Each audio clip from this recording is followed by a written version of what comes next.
Son ineptos para gobernar, pero buenos para insultar. Y encima, un impostor. Hay que votarlo del país. Yo le estoy preguntando, presidente, por lo que usted estableció su... Cabildeo presenta Lucha Libre, un programa para el ejercicio de la libertad de expresión. Bienvenidos. Muy buenas tardes a todos una vez más en este espacio donde se ejerce la libertad de expresión. Damos la bienvenida a Erika, que es la primera vez que está en este diálogo. Diálogo sin moderador, que es la novedad. Así que vamos a tratar de dialogar como corresponde. Un privilegio estar contigo, Erika, en este diálogo. Y te propongo tratar y conversar, creo, de tres temas importantes que me parece clave hablarlos. El próximo domingo, se realiza la segunda vuelta en el Brasil. Este balotaje que le llaman. Y claro, eso va a generar una repercusión en el mundo entero, especialmente en nuestra región, lo que va a significar la posibilidad de que pueda ser elegido presidente del Estado del Brasil, el Estado Federativo de Brasil, el señor Bolsonaro. Ese es el gran impacto que está probablemente provocando y que es lo que probablemente se ratifique este domingo. Está claro que hay un tema en el país que me gustaría también conversarlo con alguien que es también una experta en el tema municipal, en el rol de las ciudades. Esta Bolivia nueva que creo que todavía no la hemos dimensionado, esta Bolivia urbana, que va a enfrentar también desafíos políticos, sociales, culturales, que creo que ya los estamos viviendo. Estas transformaciones del hecho de que la mayoría de la población hoy vive en las ciudades, vive en el radio urbano, sin duda marca un rol distinto que tienen hoy las ciudades, las autonomías, que las hemos estado construyendo de a poquito. Y finalmente, pues claro, la coyuntura nos obliga, Erika, con esta intempestiva renuncia de Katia Uriona como presidenta del Tribunal Electoral. A todos nos ha dejado sorprendidos. Es la segunda baja. Antes se alejó por razones de salud Exeni. Y hoy día, con unas motivaciones además que ella misma explica en una carta, no muy claras todavía, pero que marcan una crisis, sin duda, en la conducción electoral del país, cuando estamos en puertas y habiendo conocido la convocatoria a estas sui generis elecciones primarias que enseguida tratamos a conversar. Bueno, para introducir un poquito el tema, Erika, el tema internacional, yo quisiera nada más iniciar el diálogo para ver de quién se trata este personaje, Jair Mesías Bolsonaro, ¿no? Además el nombre que tiene es una cosa de locos. Y tiene que ver, por lo que he podido buscar un poquito información de este ciudadano, hace 30 años que es parlamentario de Río de Janeiro. O sea, no es un tipo improvisado. Tampoco es un outsider, porque ha estado en 9 partidos políticos de derecha, normalmente en el Brasil, y claro, como parlamentario de 3 décadas ya, sin duda, tiene una trayectoria ya política, pero siempre anónima, no ha estado en los primeros escenarios de debate, y de pronto hoy día surge con una característica que ya en el mundo entero se ha empezado a denotar: la emergencia de la extrema derecha, dicen la mayoría de los analistas, porque todo indica que este caballero va a gobernar el Brasil, de salir ganador el próximo domingo en la segunda vuelta.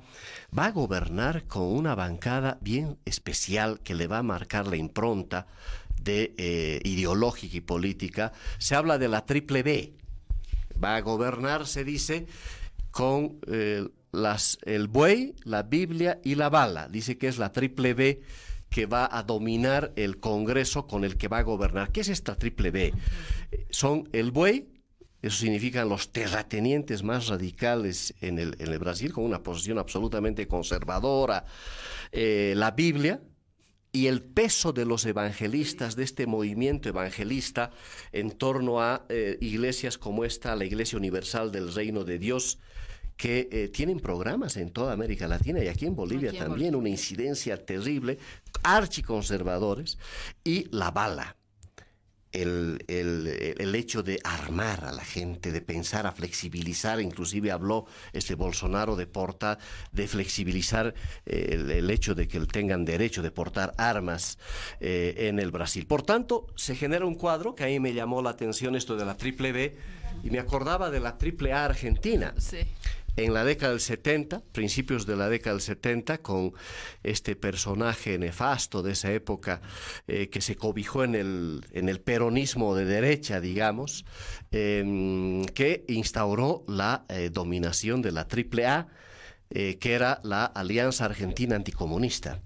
Y esto huele pues también hacia un anticomunismo, antiizquierda muy radical que está representando Bolsonaro y que tiene que ver obviamente con una coyuntura especial. Así que esta emergencia va a marcar en el continente sin duda una debacle de lo que ha significado el paso de la izquierda en el Brasil. Creo que este también es resultado del fracaso de un líder tan importante, obrero como Lula, y que de pronto cambie toda la lógica, este péndulo que siempre anda variando entre la izquierda y la derecha, y que en el Brasil hoy se ha desatado un voto castigo al PT, yo diría, en la última elección, contra Lula, contra la corrupción, contra todo lo que ha estado significando la caída del PT, pero estamos en puertas de la emergencia de un gobierno totalmente distinto, una estructura de élites en el Brasil que han estado esperando este momento seguramente y que se vira a la extrema derecha.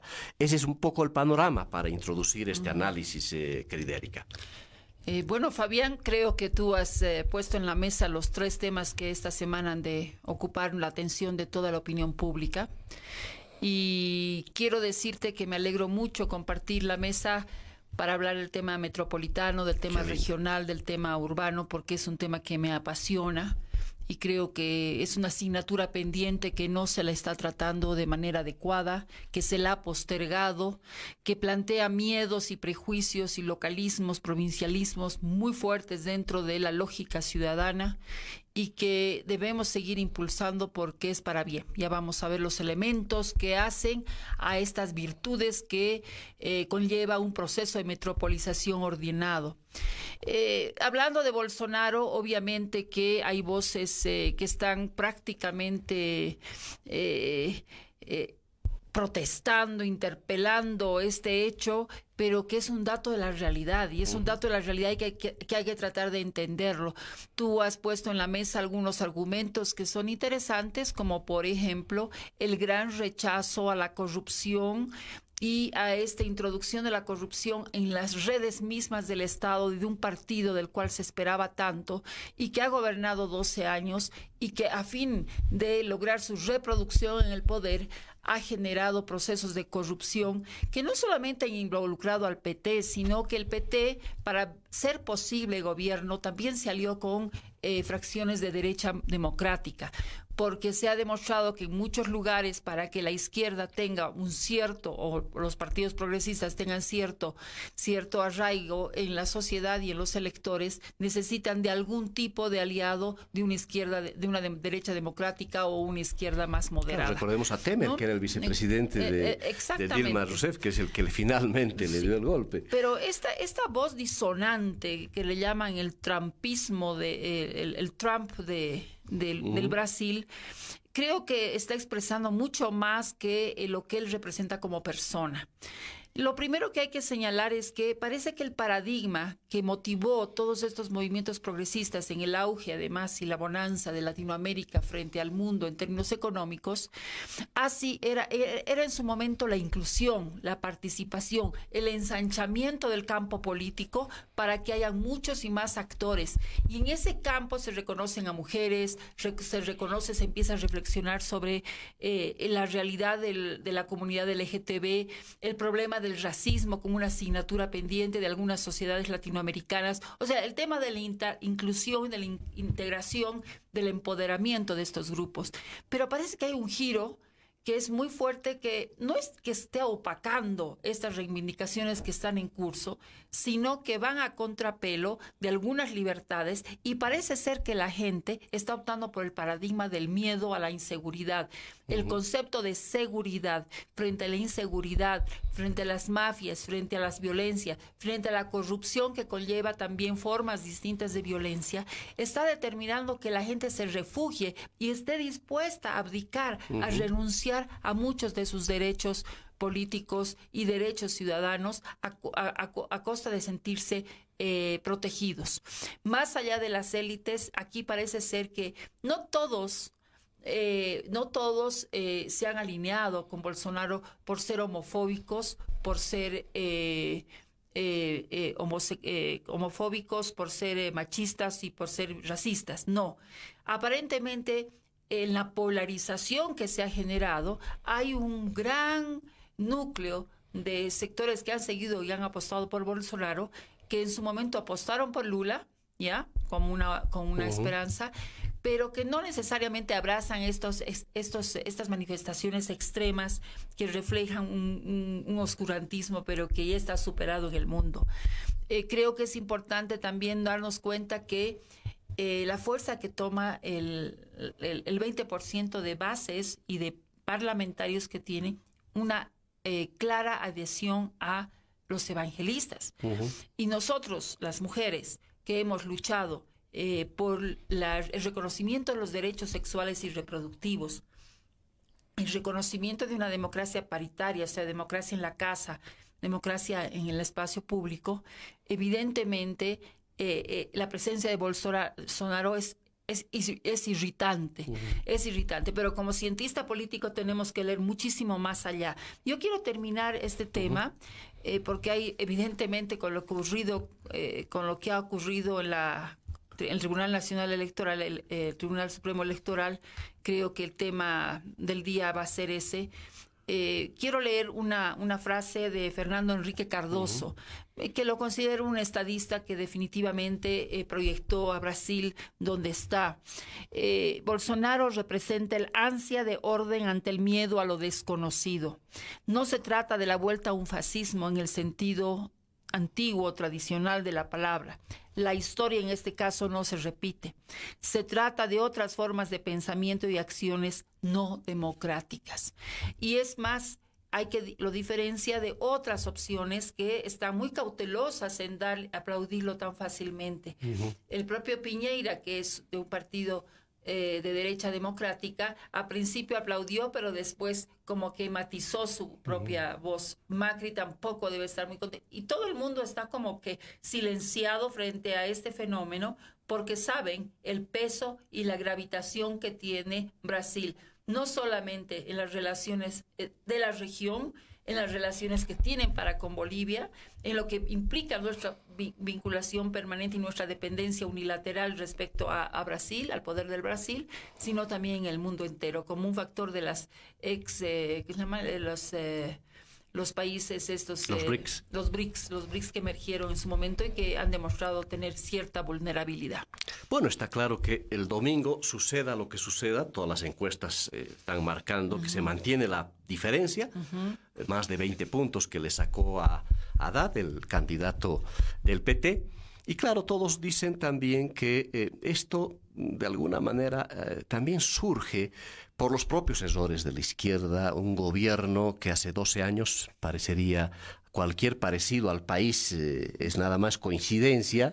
Cuando entremos a analizar vamos a ver si esto es tan así. Porque después del gobierno del PT, que ha generado unos niveles de corrupción, de ingobernabilidad, yo diría, también de abandono de los principios con los cuales empezó el gobierno de Lula, han dado pie también a la emergencia de este fenómeno. Es decir, parte de la responsabilidad sin duda está en el propio PT y en la manera como ha administrado, porque su candidato no es malo, porque él había sido prefecto, que es el gobernador un poco en San Paulo, con una gestión bastante importante, ¿no?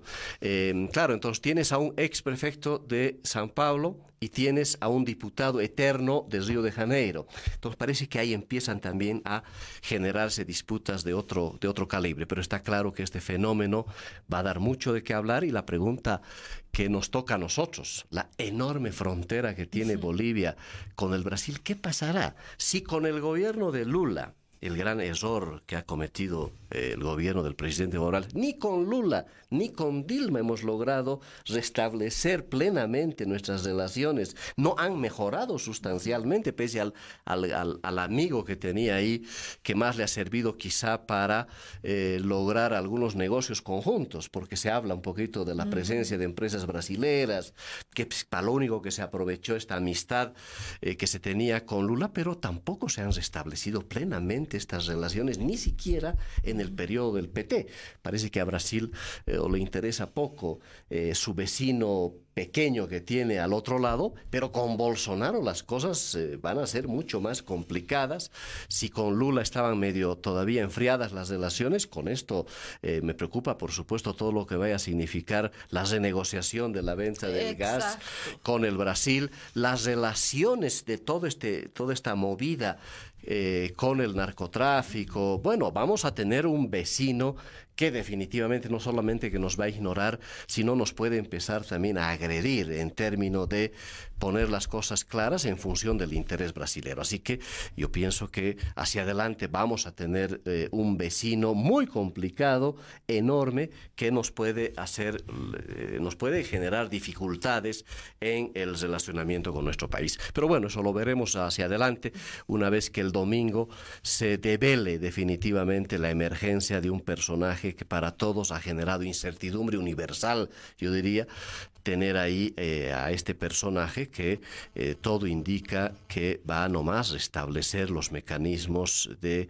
persecución, de violencia que se puede empezar a desatar a grupos que han logrado su reivindicación en este último tiempo y que hoy día, de pronto, de la noche a la mañana, puede haber una regresión conservadora absolutamente peligrosa para el conjunto de América Latina. A ver, yo para terminar este tema e ingresar el próximo, simplemente quiero subrayar algunos elementos. Primero, que es evidente que este señor es previsible porque ha sido muy constante en sus manifestaciones. Ahora, a la hora de estar sentado ya en la silla, probablemente esa violencia se refleje en una violencia extrema, más que todo a estos grupos homofóbicos, o sea, a la comunidad LGTB, etcétera, etcétera, va a ser dirigida a esa delincuencia que es el sinónimo de la articulación con el narcotráfico y con todos los otros problemas de violencia delincuencial que tienen y sufren, y en realidad es por eso que han votado muchos. Pero va a dar licencia, va a hacerse la vista gorda de todas las expresiones misóginas, homofóbicas que se puedan presentar en una sociedad que también es muy diversa y que también contiene sectores y segmentos tremendamente autoritarios e intolerantes respecto a este tipo de opciones que se han venido reconociendo como un derecho a nivel nacional y internacional. El otro elemento definitivamente es el saber llevarse bien. No podemos comparar a Lula con Chávez o con Maduro, y tampoco podemos comparar al proceso uruguayo con lo que fue Michelle Bachelet. O sea, no son lo mismo. De ahí que han habido ciertos problemas en la relación con Lula, y Lula más bien ha tratado de matizar, pero en general la institucionalidad brasilera ha mirado con mucho recelo a Bolivia.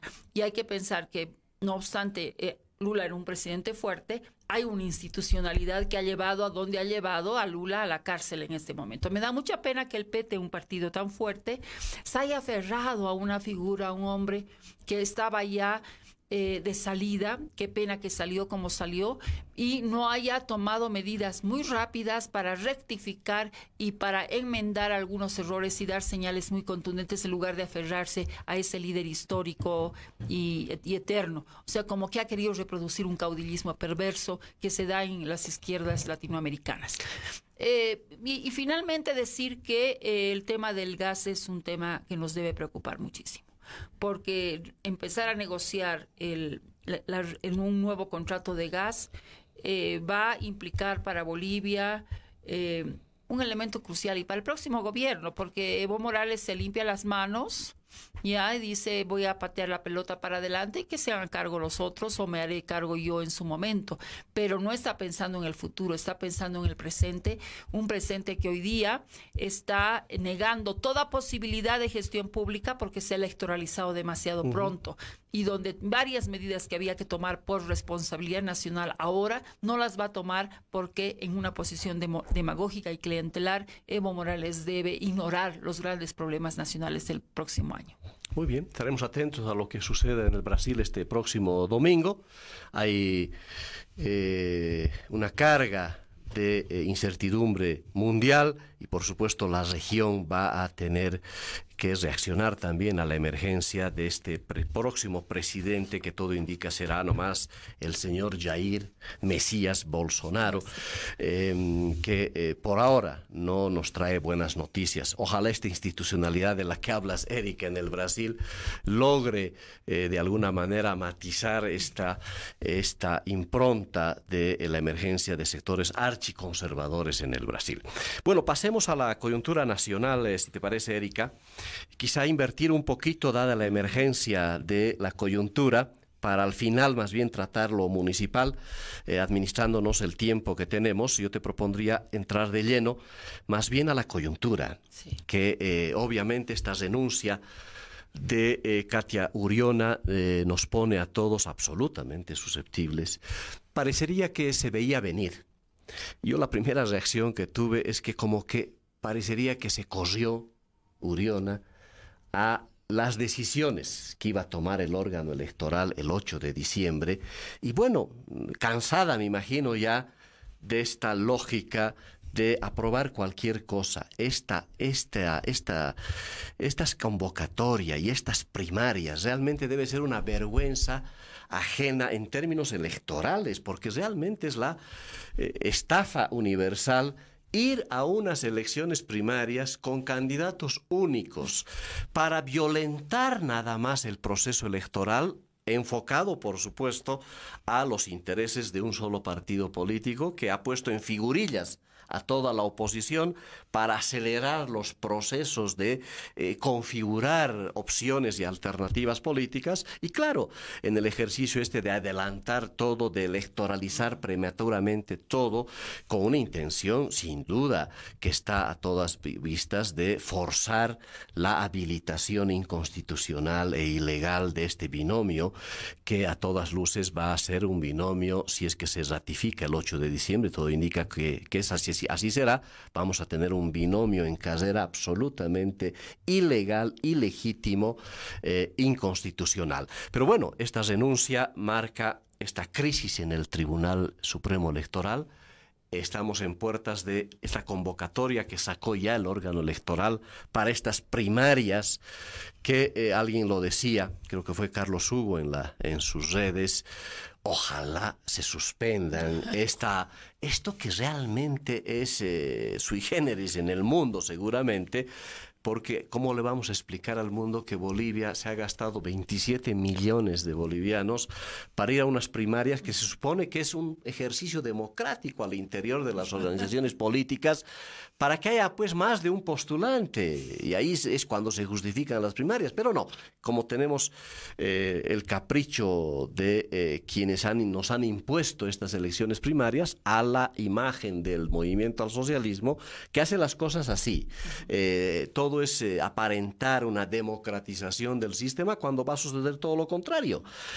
Por tanto, la renuncia de Uriona va a dar cuenta de que la Asamblea Legislativa seguramente va a acelerar el reemplazo, porque no van a esperar a que haya una crisis ahí de gente en el órgano electoral. Con la salida de Xeni, me imagino que ya deben estar pensando en una convocatoria en la Asamblea Legislativa para elegir al reemplazo de Uriona, porque el exeni es puesto por el presidente. Es un vocal que el presidente lo va a nombrar. No es exeni puesto por el ¿No? presidente. ¿Es uno de los electos? Es otro. Entonces van a tener que elegir a los dos en la asamblea. Van a tener que elegir a dos en la asamblea. Porque no van a tener dificultades de quórum. Y los suplentes en este momento habían renunciado, solo quedaba, si no me equivoco, uno solo. El problema aquí, y aquí quiero yo primero subrayar la actitud de Katia, porque ha sido muy explícita, si bien es muy vaga y muy diplomática, su carta habla de un estancamiento, y el estancamiento tiene que ver con que un órgano colegiado, donde la presidenta es primus inter pares, frente a los otros vocales de la sala plena, hay un empantanamiento y un empate técnico, digamos, en términos de los votos y las miradas y el cómo hay que conducir este ridículo proceso de las primarias.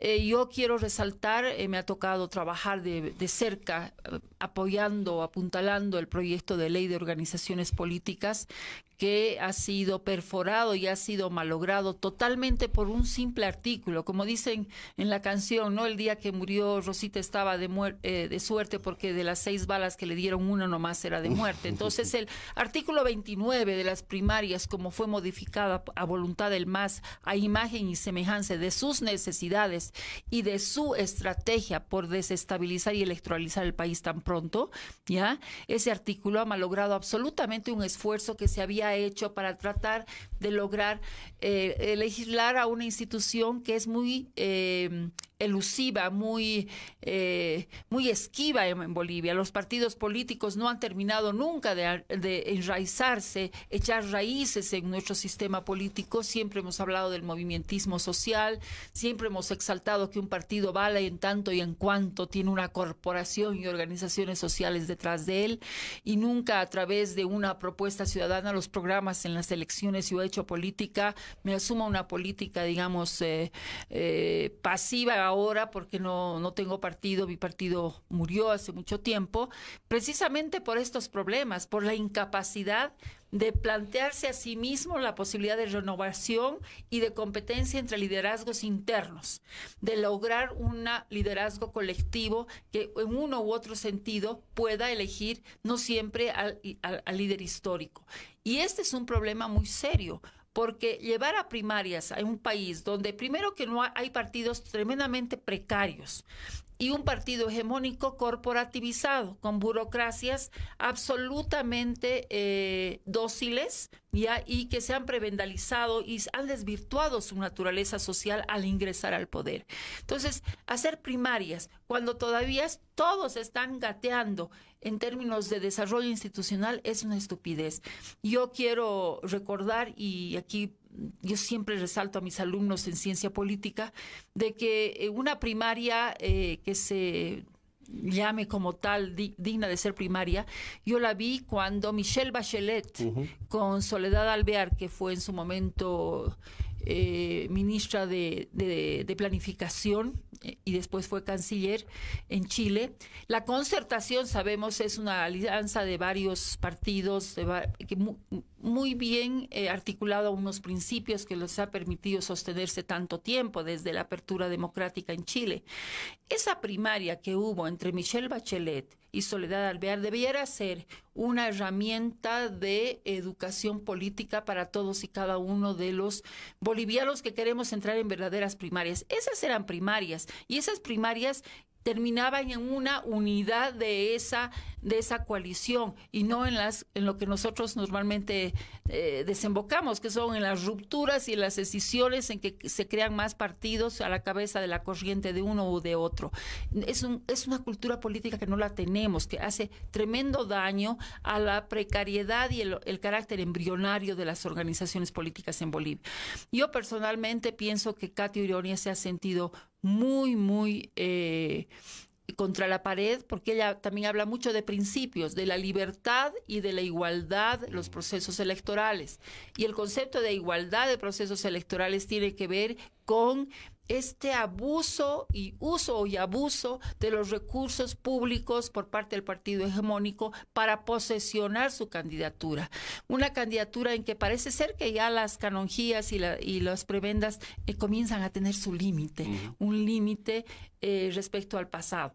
En fin, muchos dirán que Katia ha renunciado tarde, que debió renunciar dignamente antes. Otros dirán que debió haber resistido para ser ahí una voz disidente, por lo menos una reserva moral en el sentido confiable del órgano electoral, que lo demostró ser en la ocasión de del 21F del 2016, cuando ella posesionó la cifra que había dado el conteo rápido, que todavía no era un conteo considerado legal, y después y otros dirán, bueno, es mejor que se haya ido, y otros dirán, bueno, en la medida en que nos retiramos de esta cancha, de este lodazal, estamos haciendo que el lodo se consolide, que aquello que no es legítimo, aquello que no asegura transparencia, tenga pues luz verde para consolidarse en las prácticas institucionales de un órgano que es clave, que ha sido ninguneado por el Ejecutivo, ha sido ninguneado por el Legislativo, ni siquiera se les ha invitado para que tengan presencia para defender sus criterios respecto a las primarias. Me pregunto si no hemos sido muy ingenuos el impulsar un debate de la ley de organizaciones políticas con un gobierno como este. Yo no sé qué esperábamos. A mí me llamó la atención, yo no pensé que realmente íbamos a tratar. Y claro, Katia impulsó el debate, sin duda, y muchos otros también, tú entre ellos, con mucho entusiasmo, con buena fe. Pero no hay pues buena fe ya con este gobierno. Yo creo que se aprovechó también el MAS de esta ley porque nos ha puesto a todos en vereda. Y claro, aprovechándose de un instrumento que podía haber servido como base más bien para reformar este sistema de partidos o empezarlo a construir, porque ahí se quiere reconstruir el sistema de partidos, ya no existe. Yo creo. Claro, tenemos siglas en vez de partidos, ¿no? Una cantidad de siglas que han quedado ahí. Bueno, nosotros venimos de dos partidos que han perecido en este intento. Hablo del MIR en el caso tuyo, en el mío del Movimiento Sin Miedo, ¿no? Que desaparecieron del mapa político, pero está claro que el sistema nunca se ha consolidado, y menos los últimos 12 años, y peor con esta ley de organizaciones que ha sido distorsionada, como era de esperar, por supuesto, por el gobierno del MAS. Pero bueno, los sentimientos hacia Katia Uriona, que sin duda mínimamente ha mostrado esta solvencia de presentar los resultados del 21F. Yo creo que es el gran mérito, sin duda. Es el mismo Tribunal Electoral, pero ¿cómo queda ahora este Tribunal Electoral sin Katia, pensando en que ella era la voz importante que podría garantizar un mínimo grado de imparcialidad? Está claro que lo primero que todos podemos empezar a pensar es que esa imparcialidad se acabó en el órgano electoral, que puede ser mal utilizado por el movimiento al socialismo si en algún momento ve que puede utilizar los órganos electorales, además que en todos los departamentos los tiene casi copados, ¿no? Sí. Yo no veo Katias Urionas en ningún órgano departamental, todo lo contrario, veo a mucha gente ahí muy comprometida con el movimiento al socialismo. En esas circunstancias vamos a ir a unas primarias que no hemos tenido, y ahí esa capacidad de impedir que el MAS siga haciendo lo que le da la gana, porque en el fondo se trata de eso. No hemos frenado el 21F, o sea, no hemos logrado imponer la voluntad popular en las calles, que era obviamente el propósito de la emergencia de todas estas agrupaciones que han encontrado en la forma de plataformas ciudadanas de resistir este embate del gobierno nacional. No hemos logrado frenar la elección de jueces y magistrados elegidos como se han elegido en dos oportunidades, con obviamente candidaturas afines al movimiento al socialismo, y finalmente no hemos logrado parar esta ley de organizaciones políticas, y tampoco estamos en la capacidad orgánica, social, de parar este mamotreto que va a ser las elecciones primarias. Es decir, el MAS se impuso nomás. ¿no? En este último tiempo, lamentablemente, pese a la resistencia civil, a la resistencia ciudadana, que ha sido muy importante, por supuesto, en las movilizaciones enormes que se han tenido, pero no ha sido suficiente para hacer que el gobierno nacional retroceda en esta impronta que ha empezado a caracterizar a un gobierno y a un liderazgo como el de Evo Morales, que está haciendo las cosas permanentemente en contra de la voluntad popular, en contra de la voluntad ciudadana. ¿En qué momento se va a romper esto institucionalmente? ¿Cuándo vamos a parar al movimiento al socialismo? Oiga, dejen de hacer lo que les da la gana, porque en el fondo es eso, ¿verdad? Y empecemos un cauce institucional. Bueno, se está abriendo las primarias que se las van a tener que ir todos los partidos o todas estas siglas haciendo un simulacro de que son partidos políticos y que van a entrar a las primarias. Bueno, los que están punteando en las encuestas, todo indica, por las últimas encuestas que ha salido el día de ayer justamente, que las he estado revisando, parecería que pese a todo esto, parecería que ya hay un ordenamiento del campo político electoral, ¿no? Porque Evo Morales va a ir nomás como candidato, peor si tiene un tribunal electoral nacional absolutamente controlado. No creo que tengamos la sorpresa el 8 de diciembre de que inhabiliten a este candidato, a este binomio que a todas luces es inconstitucional. El Tribunal Electoral tendría que hacer respetar el 21F. Ya con la salida de Urión esto es poco probable que así suceda, y por tanto el panorama electoral parece que nomás se ha ordenado con Carlos Mesa, que es yo diría, el factor de polarización hoy día, para introducir algún análisis político de cómo estamos encarando estas primarias. Todo indica que ya se ha ido ordenando el horizonte. Hay mucha gente que le dice, bueno, únanse todos, ¿no? Víctor Hugo Cárdenas, que le reclama a don Carlos Mesa, ¿por qué te has adelantado, no? ¿Por qué no me has preguntado antes? Un poco saliendo, reclamándole alguna situación. Y está claro que lo que Carlos Mesa, si siguen así las encuestas, lo que menos le debe preocupar ahora es la unidad, porque está claro que lo único que tiene que hacer don Carlos Mesa es consolidar la polarización. No hay otra. Ahora esta unidad no creo que se dé en el viejo carácter que todos estarían esperando, ¿no? Todos únanse para evitar que Evo Morales, que va a ser nomás el candidato trucho, pese a todas las inconstitucionalidades, todo indica que va a ser nomás el candidato, pero por las encuestas, todo le indican que don Carlos Mesa, mientras menos se alíe con los partidos políticos o con las siglas, le va a ir mejor. Aparentemente la gente, por alguna razón, ha encontrado en don Carlos Mesa la posibilidad de enfrentar a un gobierno que ningún liderazgo lo ha logrado. Es decir, por primera vez, después de 12 años, la gente está empezando a creer realmente que es posible ganarle a Evo Morales en la primera vuelta. Eso es lo que aparentemente se ha posicionado en el escenario electoral en pleno proceso de elecciones primarias. Mira, Fabián, en mi experiencia política creo que lo que tú estás diciendo es válido para octubre, noviembre y quizás hasta diciembre de este año. Pero lamentablemente tenemos que tragarnos y atravesar un desierto, un infierno de campaña, porque esta campaña ha de ser inusitadamente violenta, va a estar plagada de guerra sucia, va a ser una pesadilla para quien esté animándose a ingresar en ese ruedo. Y todo puede pasar en un año.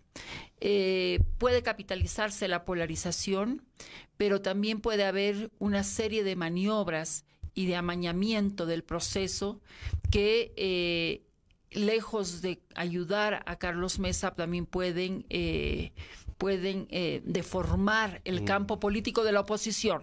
¿Ya? Porque puede ser muy fácilmente que Evo Morales, con el dinero que tenga, pueda financiar a alguno de los candidatos que están en el bloque de las oposiciones. Yo personalmente pienso que el hecho de que Katia Urión haya salido se debe a que ella se daba cuenta que los números, el momento del voto, la aritmética cuenta. Y lamentablemente ya estaban 4 personas, estaban absolutamente alineadas al gobierno, ¿ya? Creo que Exeni en algún momento también pensó en su propio prestigio personal como académico. En México tiene mucho prestigio y esto iba a enlodar su trayectoria. Creo que ha somatizado en una enfermedad todas las angustias y los dilemas que ha debido tener en ese momento. Porque yo tengo una premisa: el hecho de que una persona que llegue a un juzgado o a una magistratura o a una vocalía de la Corte o del órgano electoral tenga o no simpatía por un proceso que está en el poder, no le quita la posibilidad de ser correcto, o sea, de ser decente, de actuar como debe ser. Entonces, yo tengo fe en que hay personas que son así. Y creo que esa fue la apuesta también con Dunia Sandoval. No nos extrañe que de pronto Dunia Sandoval también se sienta acorralada por este desvarío y esta falta de institucionalidad y transparencia, y terminen ganando los halcones que están ahí adentro. Y digo halcones porque hay varias personas, me imagino muchos funcionarios de bajo rango, y es particularmente en las departamentales, que se hacen la vista gorda de las conductas antidemocráticas que tiene el MAS. Lo del Chapare no debería ser una sorpresa para nadie. El CIFDE, que es el Servicio de Democracia Intercultural, de Educación Democrática, hace mucho tiempo debería estar actuando en las bases del Chapare para generar y sembrar una conciencia de pluralismo democrático, y no lo ha estado haciendo. Y para eso no se necesita una denuncia y ni actuar de oficio, simplemente es percatarse que hay regiones en el país, hay bolsones, donde la conducta antidemocrática y el temor para hacer política y ser libre pensante es realmente un temor válido, y eso hay que desplazarlo. Ahora bien, el campo político está diseñado así. Creo que se percibe a Carlos de Mesa como una persona fuera del sistema, o sea que de alguna manera no estuvo en el sistema político. Eso es bueno y es malo, pero es una tendencia también mundial. Los que están fuera de los sistemas tienen mucho más opción. El desprestigio de los partidos políticos ha sido muy fuerte, aunque también se dan fenómenos como en España, que el PSOE de pronto empieza a levantar cabeza, producto de una serie de autocríticas y acciones que se han venido dando y señales muy importantes hacia la población.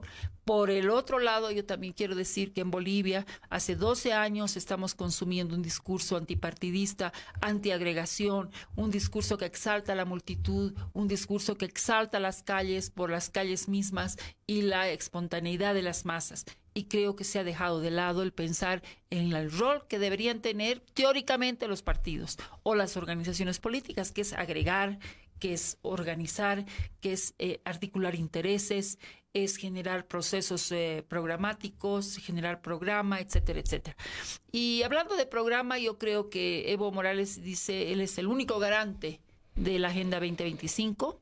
Personalmente pienso que esa Agenda 2025 no es ninguna panacea, es una especie de copy-paste, o sea, una copia de ciertos principios a los cuales ningún partido, ninguna organización se va a resistir: lucha contra la pobreza, servicios básicos, salvo que uno u otro rasgo fundamentalista y multiculturalista que ya está pasando de moda, ¿ya? Que ya no está funcionando, ¿ya?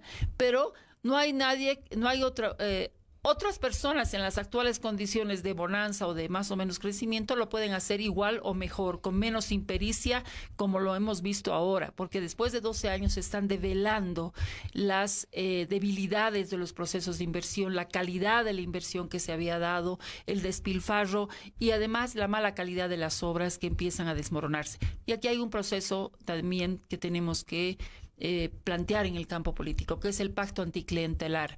Evo Morales ha sentado una estructura a través de el Evo Cumple, una estructura hiperpresidencial, absolutamente clientelar, invasiva de todo proceso de construcción del Estado autonómico.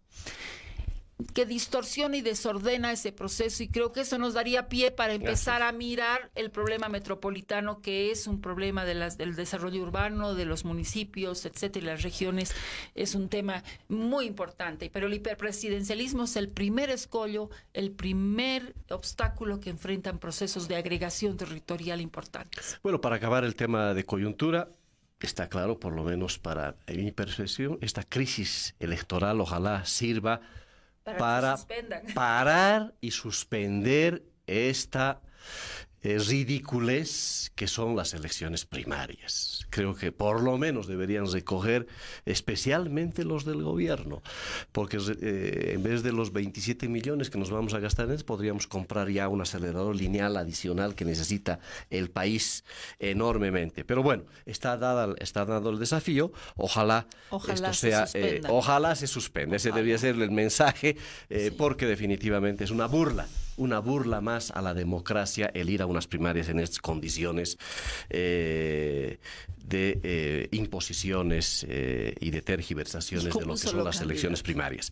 Bueno, tú has tocado un tema que es vital. Yo creo que va a estar en la agenda a fin de año, el próximo seguramente de los futuros gobiernos, cómo se va a perfilar el rol de las ciudades, el rol de los gobiernos municipales, este último tiempo que han estado de alguna manera subordinados también al centralismo. Este hiperpresidencialismo también ha generado un hipercentralismo, por supuesto. Todo pasa por la Plaza Murillo otra vez. Me dio mucha pena el hecho de que se hayan subsumido en el centralismo instituciones que en algún momento eran las voceras de las autonomías municipales, como era la FAM, por ejemplo. La FAM absolutamente copada, como si se tratara de un sindicato, de uno más de los sindicatos que tiene el movimiento al socialismo en sus manos, ¿no? Uno más corporativo. A mí me dio vergüenza ajena debatir este pacto fiscal hace más de 2 años con representantes de estas autonomías que lo que menos tenían en su cabeza era la autonomía para precautelar el interés precisamente de lo subnacional, empezar a construir un ideario autonómico. Una pena que esto haya fracasado, precisamente porque el MAS se encargó de poner ahí representantes de los gobiernos municipales que más parecían representantes del MAS, sin ninguna voz autorizada en el tema autonómico. Y claro, tenemos un país que definitivamente no solamente es que está urbanizado, es un país distinto, yo diría, al de hace 10 años, de hace 20 años, porque hoy día el grueso de la población del país no solamente vive en las ciudades, más del 50% hoy viven en las 3 regiones metropolitanas. En el caso de La Paz, como tú sabes, Erika, casi el 70% ya a estas alturas seguramente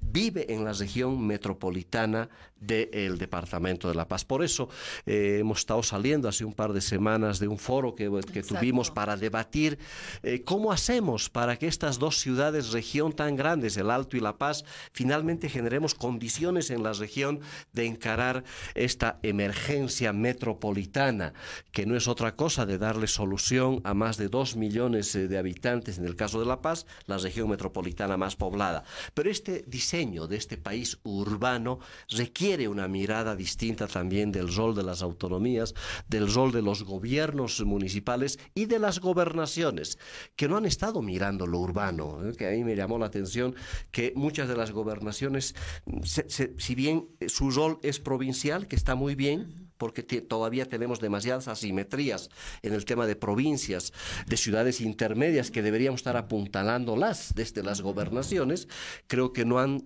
sido muy sensibles a la emergencia urbana. En el caso de La Paz estamos tratando de construir más bien y acompañar este proceso de metropolización desde la propia gobernación. Cochabamba ha hecho en parte ese acompañamiento. Santa Cruz está muy lejos todavía por las dificultades que se tiene, especialmente en el relacionamiento político, pero está claro que hoy cada vez es más imprescindible retomar el ideario autonómico, el ideario de el rol que van a tener los gobiernos subnacionales en la construcción de esta Bolivia autónoma, de esta Bolivia con autonomías, pero especialmente manejando la agenda urbana. que a estas luces sin duda es absolutamente estratégico, y el país va a entrar en los próximos 10 años a un proceso de urbanización enorme. Nada más pensar que el 80% en unos 20 años más viviremos en las ciudades. Por tanto, esa realidad urbana hoy la tenemos que enfrentar. Hemos conocido la política nacional de ciudades, no es casual que el gobierno esté jugando también con este tema. Esa política nacional de ciudades dice que la van a presentar ahora a fin de mes. Me tocó la oportunidad de debatir esto con ONU Habitat, que están a cargo de empezar a diseñar esta política de ciudades, que todavía no es otra cosa que meterle plata en algunos municipios estratégicos, me imagino, para fines también de la campaña. Sería una pena que una política nacional de ciudades se esté subordinando también a la emergencia, porque el gobierno nacional también se ha dado cuenta que el voto y el próximo gobierno que salga electo se va a elegir en las ciudades, se va a elegir especialmente en las áreas urbanas de todo el país. Ese es el desafío, Erika, que te lo planteo para terminar este diálogo. Mira, yo te voy a decir una cosa. El tema metropolitano ya está en nuestra cabeza, por lo menos entre los que somos apasionados del tema, desde el año 2000.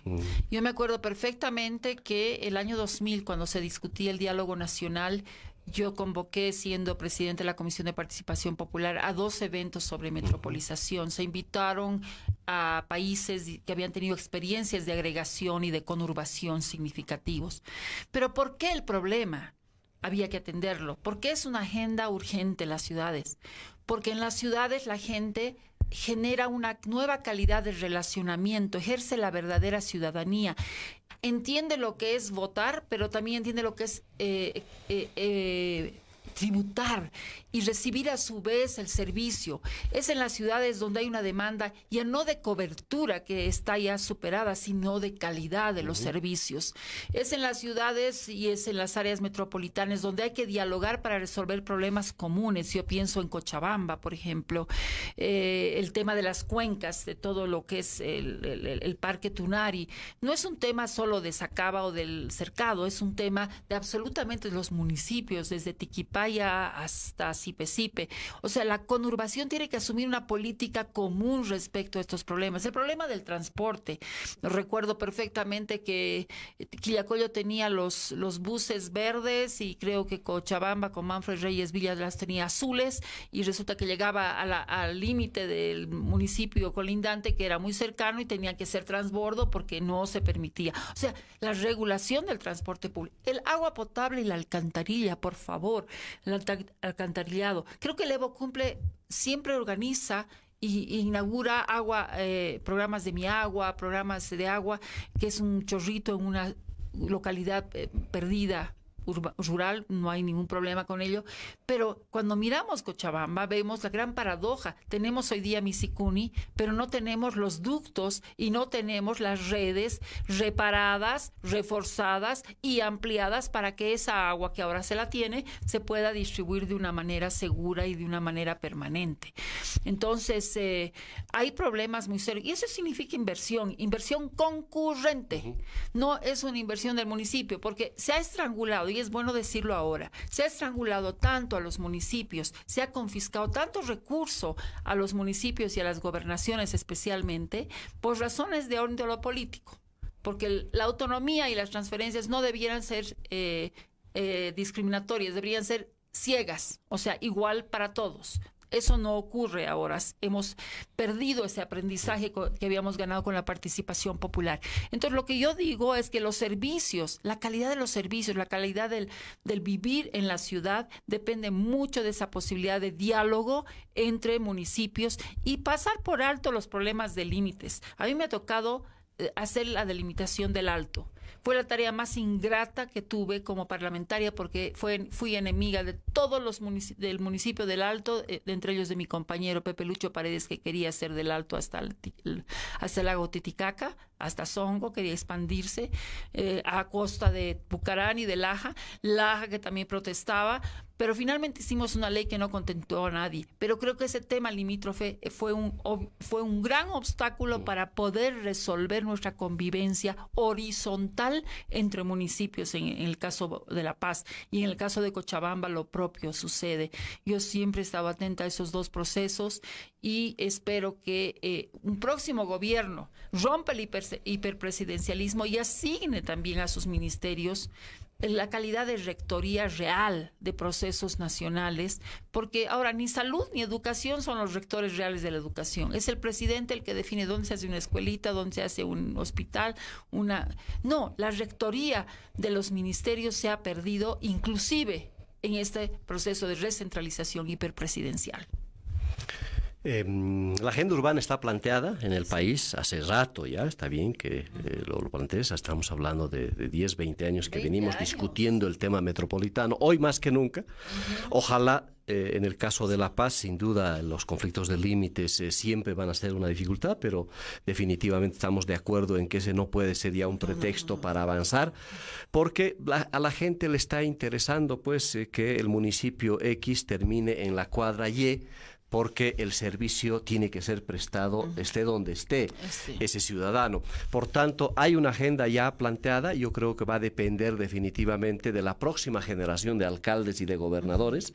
Esta ha sido la segunda generación en una constitución que ha establecido una modalidad autonómica, pero está claro que esto va a estar en manos más de las entidades autónomas que del propio centralismo, encarar seriamente esta agenda metropolitana, la constitución plena de regiones metropolitanas, que apuntan, y estamos de acuerdo, a la inversión pública, nacional, departamental y municipal concurrente. Ese va a ser el gran desafío para encarar una planificación mucho más sostenible, no solamente de los municipios, ciudades intermedias, sino especialmente de las regiones metropolitanas. Bueno, se nos acabó el tiempo, Erika, así que ha sido un gusto conversar contigo 3 temas tan importantes, tan críticos para América Latina, como las próximas segunda vuelta en el Brasil, esta crisis del sistema electoral, que ojalá sea un estimulante para suspender esta payasada que es las elecciones primarias. Ese sería el mensaje que compartimos contigo desde estos micrófonos, y por supuesto el ideario metropolitano, urbano, que tiene que ver con la emergencia plena de las autonomías en el país. Muchas gracias, Erika, muy buenas tardes. Cabildeo presentó un programa de opinión que se transmite de lunes a viernes. Gracias por su sintonía.